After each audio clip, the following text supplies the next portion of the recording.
अमर रहे। साथियों, आप सभी जानते हैं 2024 को इस देश के गृह मंत्री ने जो बाबा साहब के लिए अपमानजनक शब्दों का प्रयोग किया, उससे दलित पिछड़ा आदिवासी वर्ग उसको बहुत ज्यादा ठेस पहुंची है। क्योंकि बाबा साहब के होने से, बाबा साहब के संविधान लिखने से हम सभी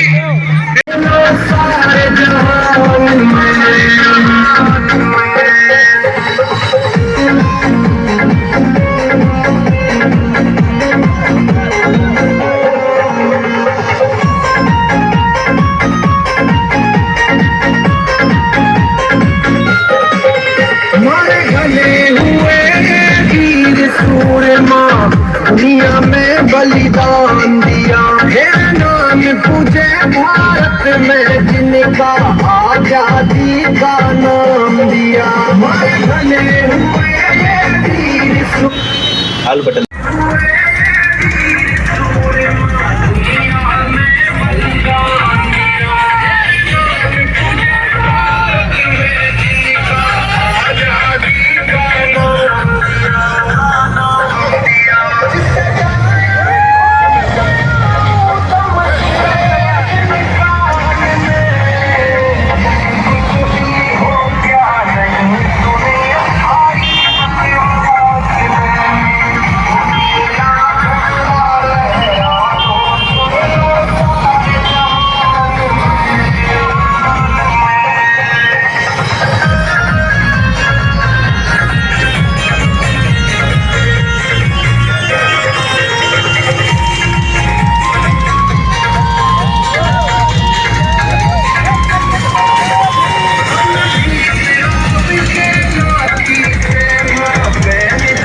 बाबा साहब अम्बेडकर का नाम लेते, उसकी जगह भगवान का नाम लेते तो स्वर्ग पहुंच जाते हैं।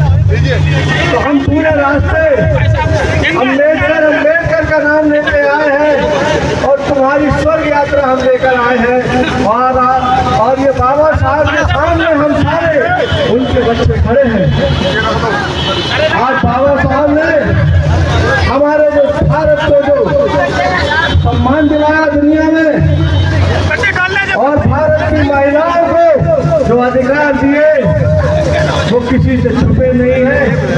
तुम्हारे भगवानों ने महिलाओं को सिर्फ भोगने का काम किया और अपने ग्रंथ लिख दिए।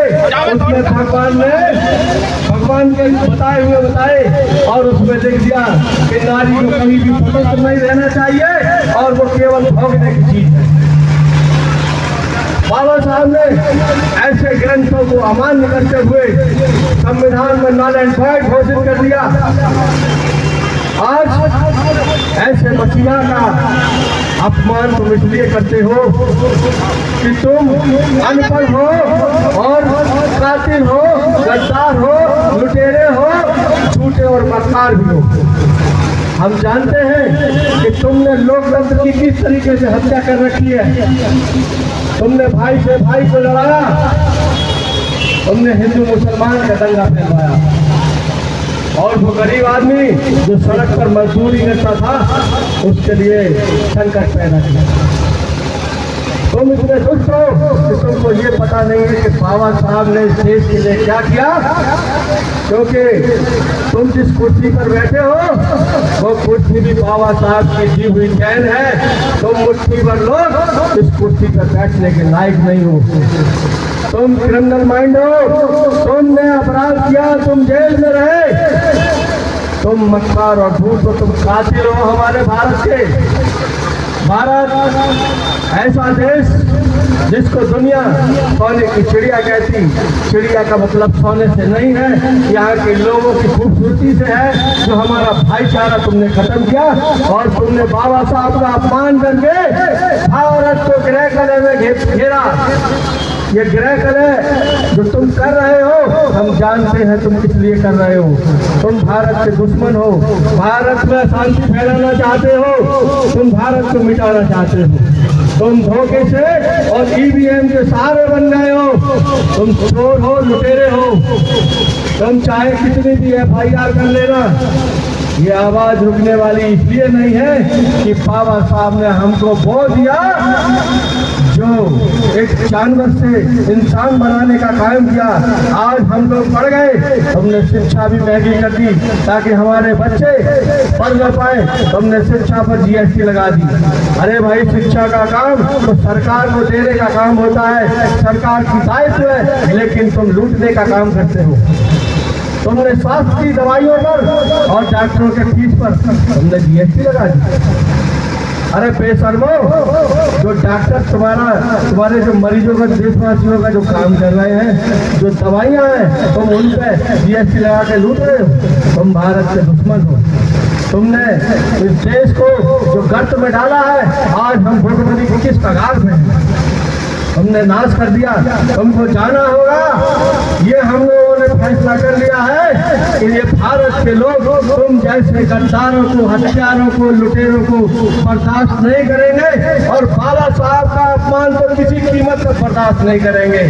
ये हमारे समाज के आज थोड़े से लोग हैं, लेकिन ये समझ लेना, अगर तुम खुशी से अपना त्याग पत्र नहीं देते हो या मोदी जी इसका इस्तीफा नहीं लेते हैं, तो ये आंदोलन यही नहीं रुकने वाला है। हम लोग ये समझ लो, हम पहले भी कह चुके हैं कि हमको इंसानी दर्जा बाबा साहब ने दिया, तुम्हारे किसी भगवान ने नहीं दिया है। स्वर्ग जाना है तो तुम जाओ, हम तुम्हारी स्वर्ग यात्रा लेके आए हैं और हम ये चाहते हैं कि तुम जरूर स्वर्ग जाओ, वहाँ तवाइफों का नाच देखो और वहाँ मजरा पियो, क्योंकि तुम्हारा काम है, क्योंकि स्वर्ग में ऐसा ही दिखाया गया है।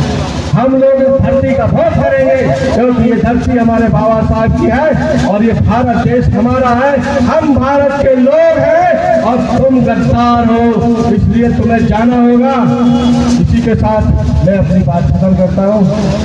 भाई, मैं हमारे बनते जी हमारे बीच में आए हैं और दिल्ली से चल के आए हैं। मैं परम श्रद्धेय बनते बिनाचार्य जी से निवेदन करूंगा कि वे भी हमारा उत्साह बदल करें और बाबा साहब के सम्मान में कुछ बात करें। बनते बिनाचार्य। लोटी संस्कृति हमारी दासहीन बनाया था, लोटी संस्कृति हमारी दासहीन बनाया था। बहू बेटी और बच्चों को घर के बाहर जलाया था, बहू बेटी और बच्चों को घर के बाहर जलाया था। आंखों से टपके आंसू, कोई फरियाद सुन ना पाया था। आंखों से टपके आंसू, कोई फरियाद सुन ना पाया था। होता रहा शोषण हमारा, कोई अल्लाह ईश्वर देवी देवता भगवान न आया था। अरे लिया जन्म भीम ने जगत में, पढ़ लिख कर अनूठा ज्ञान पाया था और तोड़ तुम्हारी इन जंजीरों को, जला तुम्हारी मनुस्मृति को, भारत के दलित पिछड़ों को आजाद कराया था। ये बाबा साहब डॉक्टर अंबेडकर जी, ये वो मसीहा है, ये वो महामानव है जिसके कारण भारत के करोड़ों लोगों को जीने का हक मिला। तुम्हारे देवता थे, तुम्हारे भगवान थे, तुम्हारा स्वर्ग था, फिर भी इस देश के करोड़ों दलित वंचित समाज वंचित था। पानी पीने से वंचित था, पढ़ने से वंचित था, सम्मान जीवन जीने से वंचित था, पेट भर के भोजन करने से वंचित था, घर में रहने से वंचित था। यूं समाज को जीना सिखाया, सम्मान दिलाया, इसकी आबरू इज्जत, इसका स्वाभिमान, इसका गौरव जगाया। इस समाज के लिए बाबा साहब अम्बेडकर आपके भगवानों के भी भगवान से बने हैं। इसलिए मेरा देश के गृह मंत्री जी से कहना है, और ये मैं नहीं, पूरा देश कह रहा है, क्योंकि पूरे देश पर बाबा साहब डॉक्टर अंबेडकर जी का वो कर्ज है कि जब भारत अलग अलग टुकड़ों में बटा हुआ था, जब भारत में एक कानून नहीं था, रियासतें चलती थी, जमींदारा प्रथा थी, तब गरीब भी लाचार था, तब पिछड़ा भी लाचार था, तब दलित भी लाचार थे, उस समय उनकी एक किरण उम्मीद की बनकर उभरे थे बाबा साहब अम्बेडकर। हजारों साल की गुलामी को तोड़कर इस देश को एक प्रबुद्ध भारत बनाया, समृद्ध भारत बनाया, अखंड भारत बनाया, एक सभ्य सांस्कृतिक भारत बनाने में बाबा साहब डॉक्टर अम्बेडकर जी आज उस समाज के रगों रगों में भगवान से बढ़कर है। तो गृह मंत्री जी, स्वर्ग को वो जाएगा जो स्वर्ग की यात्रा के लिए ग्रंथ पढ़ता, शास्त्र पढ़ता है। हमारे लिए स्वर्ग बाबा साहब का बनाया हुआ देश है, बाबा साहब का संविधान है। हम इसी स्वर्ग में खुश हैं, इसी स्वर्ग में मरेंगे, इसी स्वर्ग में जिएंगे। और मेरा सरकार से और महोदय इस देश के प्रधानमंत्री जी से, महामहिम राष्ट्रपति जी से यही निवेदन है कि ऐसे गृह मंत्री जी को उनसे त्याग पत्र ले लेना चाहिए जो हमारे देश की शांति को भंग करते हैं, देश की अखंडता को खंड खंड करने की कोशिश करते हैं। क्योंकि ये देश समृद्ध देश है, धर्मनिरपेक्ष देश है। इस देश में सभी प्रकार के संप्रदाय, जाति, धर्म के लोग एक रहते हैं, एक नागरिक के तौर पर रहते हैं, एक दूसरे का साथ सहयोग करके रहते हैं। ऐसे देश को जो शांति भंग करने की कोशिश करता है उसको देश के कानून अनुसार दंड मिलना चाहिए। आप सभी लोग जो इस आंदोलन में शामिल हुए, मैं उनका तहे दिल से बहुत बहुत धन्यवाद करता हूँ। बाबा साहब के रहम करम हम लोग यहाँ खड़े हैं। आज हम उनके सम्मान के लिए घरों से निकलकर उनके सम्मान में अगर कोई भी आंच आती है या कोई भी गुस्ताखी करता है, ये देश उसे माफ नहीं करेगा, माफ नहीं करेगा। जय जय जय भीम। बाबा साहब डॉक्टर अम्बेडकर अमर रहे। प्रभु पूछे बाबा साहब डॉक्टर अम्बेडकर अमर रहे। प्रभु पूछे बाबा साहब डॉक्टर अम्बेडकर अमर रहे। भारतीय संविधान की, भारतीय संविधान की, भारतीय संविधान की जय हो। हम बाबा साहब को अपमान नहीं सहेंगे, नहीं सहेंगे। अब मैं इस कार्यक्रम के जो आयोजन किया उसके महासंघ के संयोजक भाई सुगर सिंह जी साल के हमारे बीच मौजूद हैं। मैं उन सुगर सिंह भाई से बात करूंगा कि जो हमारी मांगे हैं साथ वे कृपया हमारे यहाँ लोगों को बताएं कि हमारी क्या मांग है, उनको पढ़ के बताएं। और मेरा प्रशासन से निवेदन है कि अगर वे हमारा यहाँ पर ज्ञापन लेने नहीं आए तो हम यहीं बैठ जाएंगे। कृपया उनको सूचना दे दी जाए कि हम यहीं ज्ञापन देंगे। हम कलेक्ट्रेट का काम बाधित नहीं करना चाहते। इतने सारे लोग अगर कलेक्ट्रेट पहुँच जाएंगे तो वहाँ बाधा उत्पन्न हो जाएगी। सभी साथियों को बहुत बहुत धन्यवाद। मैं अपने महापुरुषों को नमन करता हूँ, इसलिए जो संस्कृत भारतवर्ष को थी आज वहाँ से हम ऊर्जा प्राप्त कर रहे हैं। और इस आंदोलन को हमने जो किया है, बीच बीच में हमारे साथियों ने नारे भी लगाए, आपको अवगत भी कराया, ऐतिहासिक बातें भी बताई। और डॉक्टर